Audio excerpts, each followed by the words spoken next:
Picotis Solaire, expert en solutions photovoltaïques pour un avenir durable. Et Akena, la reine des vérandas et des pergolas, vous présente Sud Radio, la planète demain, Christophe Debien. Bonjour et bienvenue sur Sud Radio pour un nouvel épisode de La planète demain, l'émission entièrement dédiée à l'écologie positive qui donne la parole aux acteurs du changement et aux porteurs de solutions pour un avenir durable et responsable. Alors justement, aujourd'hui, nous avons le plaisir de recevoir dans les studios de Sud Radio deux acteurs de la transition écologique positive. J'ai nommé François-Xavier Poulain, cofondateur de l'entreprise Slowly, qui nous en parlera bien entendu tout à l'heure, et Pauline Ledé-Troadec du cabinet d'avocats La Tournerie Wolfrom. Bonjour à tous les deux. Bonjour. Alors, François, on va commencer avec vous. François-Xavier, vous êtes cofondateur de l'entreprise Slowly, créatrice de jeux de société éco-responsables et 100% français, permettant aux enfants et aux familles de découvrir et préserver la nature de manière ludique. Vous avez choisi d'orthographier Slowly à la française, S-L-O-L-I, en référence à votre démarche Made in France et à la notion de slow consummation.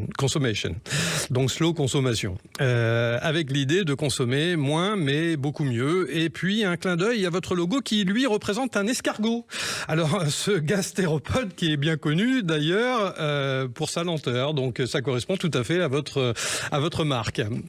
Mon cher François-Xavier, dans les jeux que vous proposez, les thèmes abordés sont très variés. Par exemple, découvrir les fruits et légumes, les insectes, les animaux sauvages, les océans, apprendre à réduire nos déchets.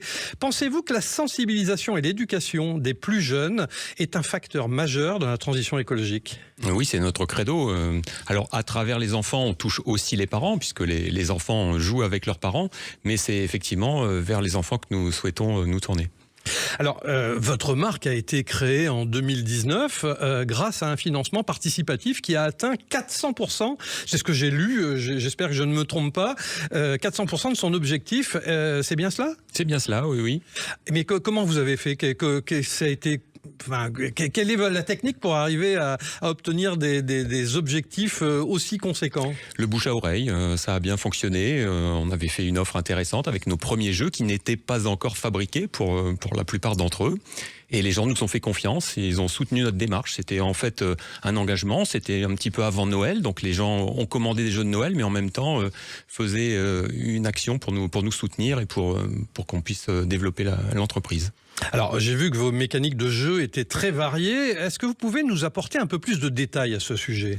Oui, il y a toutes sortes de jeux. Alors, pour les enfants de 3 à 12 ans, et puis des jeux aussi pour les familles, des jeux de rapidité, des jeux de plateau, des jeux de questions, parce qu'il y a toujours une dimension pédagogique importante. Mais l'idée, c'est d'apprendre en s'amusant. Nous, on veut parler de nature, d'écologie, sans être ni rébarbatif ni moralisateur. Donc, c'est sur le thème de l'amusement et de la bonne humeur, où on apprend les petits et les grands. Alors, j'ai vu également que vos jeux étaient produits à partir de matières écologiques. On en parlait à l'instant.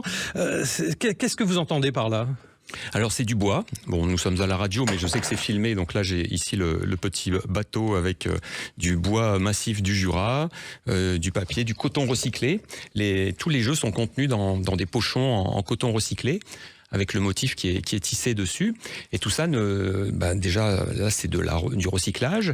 Et tous ces matières-là, il n'y a aucun blister, aucun plastique, il n'y a absolument rien à jeter. C'est vraiment le contre-pied des jeux et jouets classiques où, malheureusement, souvent, sous le sapin, il y en a plus à mettre à la poubelle qu'à conserver une fois qu'on a fini de déballer ses cadeaux. Et où l'on a aussi des jeux qui sont prévus pour la plupart pour être avec de l'obsolescence programmée, inutilisables au bout de quelques mois pour en racheter au Noël suivant. C'est pas du tout notre principe. Nous sommes pour des jeux durables, solides, et nous avons même été jusqu'à proposer des pièces de rechange.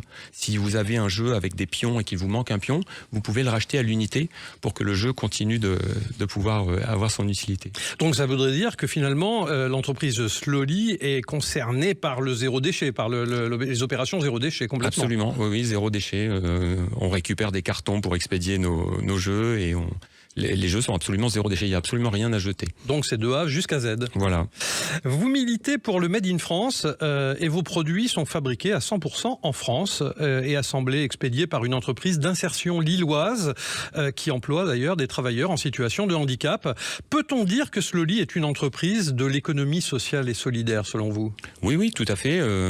Nous sommes une entreprise de l'ESS, c'est inséré dans nos statuts. Donc nous avons des mentions spéciales dans les statuts de l'entreprise. Donc nous sommes une SAS de l'économie sociale et solidaire. Alors qu'est-ce que cela implique pour vous ? Alors, ça implique quelques contraintes supplémentaires, mais des contraintes que nous avons acceptées avec plaisir. Et nous voulions vraiment aller jusqu'au bout de la démarche, pas faire semblant, quoi. Parce que malheureusement, dans le domaine, nos quelques concurrents simulent un petit peu, il y a toujours un petit peu d'écran de fumée. Nous, on a voulu être responsable de A à Z. Sur toute la chaîne, pas de pénibilité, pas de déchets. D'accord, ça sont les avantages plutôt, on va dire. Oui. Pourriez-vous nous donner quelques exemples de jeux emblématiques de votre large gamme ? Alors, j'ai vu que vous aviez amené déjà des choses intéressantes, mais est-ce que vous avez des jeux types qui pourraient faire tilt dans l'oreille de nos auditeurs ? Alors, celui qui nous ressemble beaucoup, c'est un plateau, c'est un jeu de loi en forme d'escargot. Le plateau est en forme d'escargot, notre logo justement, le petit Slowly, avec la thématique d'un parcours en forêt avec des questions, des défis, des choses comme ça. On en a un autre, ce sont des quilles en bois pour apprendre à reconnaître les fruits et légumes de saison. Donc les enfants lancent un dé, tombent sur une saison, et en fonction de la saison, il y a des quilles qu'on peut ou pas faire tomber.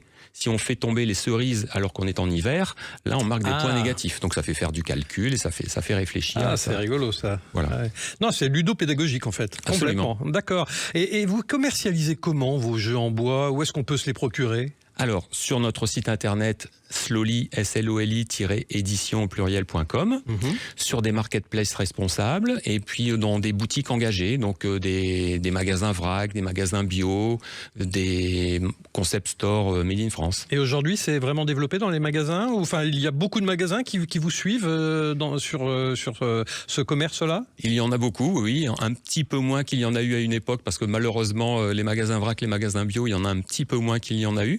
Mais oui, nous avons un large réseau de revendeurs en France et quelques-uns dans la francophonie. Et au-delà des jeux, est-ce que vous proposez d'autres produits ludopédagogiques ? Alors, nous avons une gamme pour le grand public, mais nous avons aussi, depuis le début, décliné nos jeux en version grande taille pour les médiathèques, les ludothèques et toutes les structures pédagogiques. Nous avons aussi des tapis de lecture nous avons une collection de livres pour enfants. Vous voyez ce petit personnage, c'est le héros d'une série de livres pour enfants. Nous avons des tapis de lecture. Et la troisième orientation, c'est aussi des jeux que nous créons spécifiquement pour des entreprises. Des entreprises qui ont besoin de communiquer, soit à leurs salariés, soit à leurs clients, mais qui veulent le faire d'une manière justement, parce que comme on apprend beaucoup mieux en s'amusant, ils veulent le faire d'une manière plus joyeuse et plus impactante. Donc ils nous commandent des jeux que l'on va créer spécifiquement en fonction de leurs problématiques pour véhiculer leur message. Et est-ce qu'on peut dire que l'approche pédagogique, enfin ludopédagogique de Slowly est positive et optimiste ? Oui, c'est ce qu'elle veut, c'est notre credo de faire des jeux écolos, rigolos et beaux. Eh bien, bravo. Vous savez que dans cette émission, on parle d'écologie positive, vous l'aurez compris, puisque je l'annonce dès le départ. Et c'est vrai que l'écologie positive, chacun en a sa définition. Quelle serait la vôtre ? C'est l'action. C'est l'action. Morgane de Villers, la cofondatrice de Slowly, et moi étions déjà collègues dans un grand groupe. Nous étions employés dans une direction de l'innovation. On a rencontré des tas de porteurs de projets, des choses intéressantes, mais on voulait vraiment passer à l'action, on voulait faire des choses, on voulait montrer que c'était possible. Alors, merci infiniment, cher François-Xavier Poulain, pour ces explications. Vous êtes cofondateur de l'entreprise Slowly. On se retrouve dans un court instant sur Sud Radio avec nos deux invités et Thibaut, le French Trotter, qui lui a choisi de prolonger sa visite au Salon Pro Durable de Paris. À tout de suite sur Sud Radio. Picoty Solaire, expert en solutions photovoltaïques pour un avenir durable. Et Akena, la reine des vérandas et des pergolas, vous présente Sud Radio, la planète demain, Christophe Debiens. Vous êtes toujours sur Sud Radio, La Planète Demain, en compagnie de François-Xavier Poulain, cofondateur de l'entreprise Slowly, et de Pauline Le Détroadec du cabinet La Tournerie Wolfram Avocat. Et bien sûr, évidemment, de Thibaut, notre French Trotter, qui nous emmène pour la deuxième fois au Salon Pro Durable de Paris. Bonjour Thibaut. Et oui Christophe, cette semaine direction le Salon Pro Durable 2025, qui se passe au Palais des Congrès de Paris. C'est le grand rendez-vous des acteurs de l'économie responsable et de la transition écologique. Entreprises, collectivités, start-up, associations s'y retrouvent pour partager leurs innovations et leurs engagements. Et j'ai arpenté pour vous les allées du salon à la rencontre de celles et ceux qui inventent de manière concrète une économie plus durable. Et je découvre une entreprise qui me plaît beaucoup et qui va faciliter les transports domicile-travail à vélo électrique. Je suis avec Jean-François Dino, fondateur de Asphalt, avec un Z qui va tout m'expliquer. C'est bien ça ? C'est ça, nous on travaille sur le vélo en entreprise chez Asphalt. On équipe les collaborateurs en entreprise, on aide les employeurs à transformer la mobilité des collaborateurs avec des vélos. Pour réintégrer le vélo dans notre mobilité du quotidien, les employeurs ils ont le super pouvoir de changer ça parce que c'est eux qui vont inciter quel ou quel mode de transport vont pouvoir utiliser leurs collaborateurs selon ce qu'ils vont subventionner, selon leurs horaires, etc. En France, en moyenne, on est 3% à utiliser le vélo au quotidien. L'objectif de la France à 2030, c'est de passer à 12%, ce qui n'est pas énorme, c'est le même niveau qu'en Allemagne. Puis on doit quadrupler notre utilisation. Et faire du vélo tous les jours, ça change la vie, ça change nos modes de consommation, ça change notre santé physique, mentale, ça limite l'impact carbone. Il faut savoir que l'impact carbone d'une entreprise avec les trajets domicile-travail, c'est jusqu'à 30% de son impact carbone. Comment est née l'idée ? Vous êtes vous-même utilisateur de vélo pour vos déplacements professionnels ? Tout à fait, je suis un utilisateur historique du vélo au quotidien et j'ai découvert ce métier il y a une dizaine d'années en Allemagne. En Allemagne, il y a plus de 2 millions de collaborateurs équipés de vélos de fonction. C'est marqué sur les annonces d'emploi si l'employeur fournit un vélo de fonction. Alors qu'en France, c'était encore inconnu il y a 5 ans. Avec quelques autres acteurs, on a lancé ça il y a 5 ans. Et aujourd'hui, avec Asphalt, on est maintenant partie d'un groupe européen. On opère 35 000 vélos à travers l'Europe. Toujours sur le Salon Pro Durable 2025. Voilà, je suis avec Adou Sissoko, qui est Business Development Manager chez Fairphone, qui propose un téléphone qui est éthique, durable. Moi, j'en connais pas beaucoup, alors c'est quoi Fairphone ? Alors Fairphone, c'est une marque qui existe depuis 2013. Qui est justement éthique et éco-responsable. Il faut savoir que nous, on intervient sur toute la chaîne d'approvisionnement, de la récolte des matières premières, jusqu'à la distribution du téléphone. C'est-à-dire que, par exemple, dans nos mines de cobalt, on va faire en sorte qu'il n'y ait pas de travail des enfants, qu'il y ait des salaires décents pour tout le monde, qu'il y ait également des conditions de sécurité qu'il pourrait y avoir dans n'importe quelle mine européenne. Également au sein de nos usines, on a des élus du personnel qui vont nous remonter ce qui ne va pas au sein de l'usine pour pouvoir avoir des conditions correctes pour chaque employé. Également des salaires décents. Ensuite, au sein du Fairphone, vous avez 50% de matériaux recyclés. Donc ça, c'est ce qui fait la force de Fairphone aujourd'hui. Et vous avez la particularité phare de Fairphone qui est la modularité. C'est-à-dire que vous pouvez le démonter très simplement et changer les pièces. Il est fabriqué à combien d'exemplaires ? Alors, j'ai pas les chiffres encore pour cette année. C'est vrai qu'on essaye de pas fabriquer trop de Fairphone aussi parce que 75% de l'impact du téléphone en termes d'émissions de CO2 se fait lors de la production du téléphone. Oui, il faut que ce soit un cercle vertueux. Exactement. Donc ce qu'on fait, c'est qu'on produit au fur et à mesure. Plus on a de demandes, plus on produit le téléphone. Eh bien, tous ces intervenants nous le prouvent, l'économie durable est plus que jamais une source d'innovation et d'inspiration. Merci Thibaut, on vous retrouve la semaine prochaine à la même heure sur Sud Radio, La Planète Demain. Bonjour Pauline Le Détroadec, vous êtes avocate spécialisée dans l'environnement au cabinet La Tournerie Wolfram Avocat et vous vous intéressez de près aux PFAS, les polluants éternels plus précisément. Est-ce que vous pouvez, s'il vous plaît, pour nos auditeurs, définir ce que sont les PFAS et nous expliquer pourquoi ils sont appelés polluants éternels? Bonjour Christophe. Bonjour. Alors les PFAS, en fait, c'est l'acronyme pour les composés per- et polyfluoroalkylés. Donc c'est plus facile de les appeler PFAS parce qu'en effet, c'est quand même un nom un peu barbare. Je l'ai dit en français, pardon. Voilà. C'est une famille qui regroupe plus de 4700 composés chimiques synthétisés par l'homme et qui sont caractérisés par une liaison carbone-fluor particulièrement solide en fait en chimie, ce qui leur confère des propriétés uniques et assez exceptionnelles en matière de stabilité et de durabilité, notamment thermique. Et alors, donc ça présente évidemment, comme on peut l'imaginer, beaucoup d'avantages, notamment pour l'industrie, mais ces polluants ont les inconvénients de leurs avantages, et donc c'est pour ça qu'on les appelle les polluants éternels, et c'est lié en fait à leur extrême résistance dans l'environnement, que ça soit en durée ou en quantité. Mais quels sont les principaux usages en fait des PFAS aujourd'hui dans l'industrie et dans les biens de consommation ? Alors, les PFAS, c'est des substances qui sont utilisées depuis longtemps, c'est des substances qui sont utilisées depuis les années 50 et qui sont en fait dans beaucoup de produits du quotidien.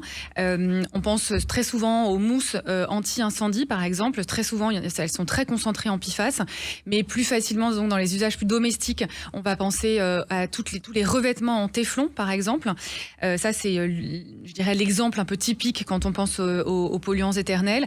Ce qu'on peut savoir un peu moins, c'est qu'il y en a aussi dans les cosmétiques, il y en a dans les produits d'hygiène. Il y en a aussi dans les vêtements, dans tout ce qui est textile, notamment tous les textiles qui ont vocation en fait à être très imperméabilisés, avec des propriétés de durabilité.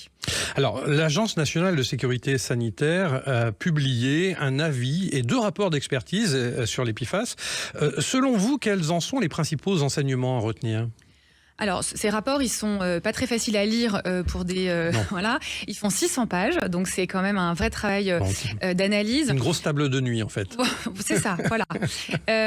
Donc, pour en faire un résumé vraiment très rapide, moi, je dirais que les quelques enseignements à en tirer, un, c'est le constat que fait l'ANSES de l'hétérogénéité en fait, des données disponibles sur la présence des PFAS en France. La majorité des informations qu'on a aujourd'hui portent sur l'eau. On n'a pas beaucoup d'informations sur les autres milieux, typiquement l'air ou les sols. Un autre constat, c'est que les niveaux de concentration des PFAS dans le sang de la population française est à peu près équivalent en fait à ceux de la population européenne et globalement sont inférieurs au seuil, au rare seuil qui existe. Donc une proposition donc d'élargir la surveillance au regard des données disponibles, parce qu'en fait plus il y aura de surveillance, plus on aura de données et plus ce sera facile en fait de lutter contre ces polluants éternels. Et le 4e enseignement, c'est que on a une élaboration en fait par l'ANSES de valeurs guides sanitaires pour 3 PFAS. Et donc ça, c'est nouveau. Et donc c'est vrai que le fait d'avoir ces valeurs guides va permettre derrière une meilleure lutte contre ces polluants. Existe-t-il un cadre réglementaire général, notamment en France et même en Europe ? Alors, il y a un cadre général assez disparate, en fait, jusqu'en février 2025, qui est la date d'adoption de la loi sur les PFAS. Et avant ça, l'Union européenne et la France avaient des approches un peu diverses, avec une approche, en fait, substance, donc c'est-à-dire vraiment réglementation des substances, leur mise sur le marché, leur utilisation, éventuellement leur interdiction. Donc ça, on a plusieurs règlements européens, notamment le règlement REACH, qui est assez connu, sur vraiment ces interdictions. Et puis ensuite, on a une approche milieu, donc c'est-à-dire notamment une approche pour l'eau, parce que quand on parle des PFAS, il y en a partout, mais aujourd'hui surtout, on parle de l'eau. Et donc notamment plusieurs directives européennes qui réglementent en fait, et notamment mettent des seuils pour certaines eaux, notamment les eaux de surface, les eaux destinées à la consommation humaine. En France, on a pris ces 2 approches et en plus, on est venu rajouter une approche liée aux usines, donc toutes les installations en fait industrielles, ce qu'on appelle les installations classées en droit français. Et là-dedans, on est venu réglementer du coup, je dirais secteur d'activité par secteur d'activité, sur notamment les rejets industriels en matière de PFAS. Et tout ça, c'était donc pas forcément très efficace parce que c'était pas une approche globale en fait par rapport à cette réglementation PFAS. Et ça a changé en février 2025, qui est une excellente nouvelle, avec la loi du 20 février 2025 qui vise à lutter contre les PFAS et qui marque vraiment un tournant décisif dans la lutte contre ces polluants. Est-ce que vous pourriez, en quelques mots, nous décrypter des apports de la loi du 20 février 2025, donc une loi qui est récente autour des PFAS et qui a fait un peu fureur. Est-ce que vous avez quelques décryptages rapides de cette loi? Alors très rapidement, la loi en effet, je dirais que c'est 3 axes. Le premier axe, c'est la prévention des risques industriels liés aux PFAS, avec des interdictions progressives de mise sur le marché.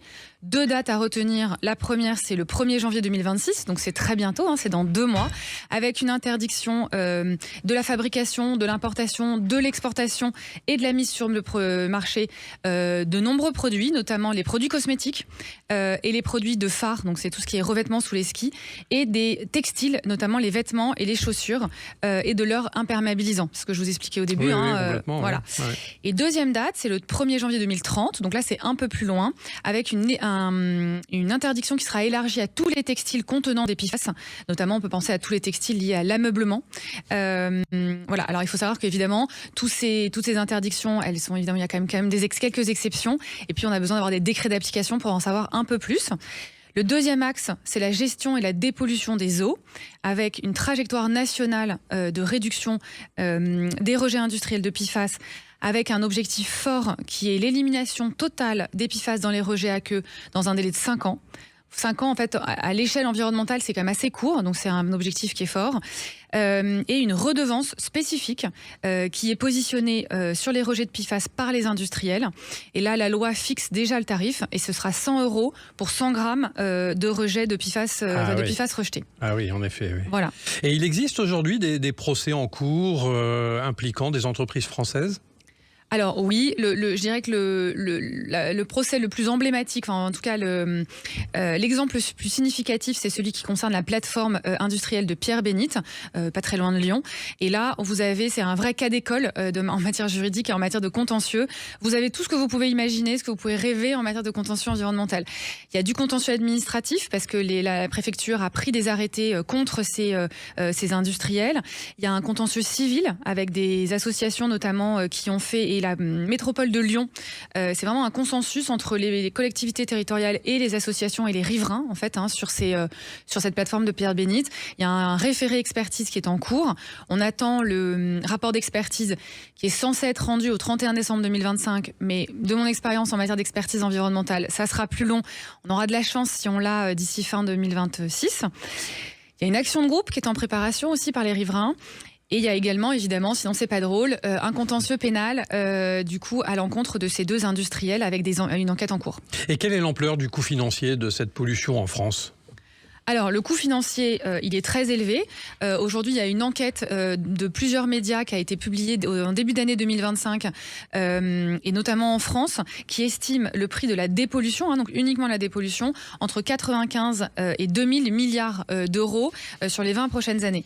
Donc, c'est très impressionnant. C'est vrai que les chiffres sont assez astronomiques quand on parle de PFAS, mais c'est, je dirais, à l'image des quelques contentieux qui ont condamné en fait des grands géants de l'industrie pétrochimique, notamment aux États-Unis, où il y a eu des sanctions en effet qui se sont chiffrées en milliards d'euros.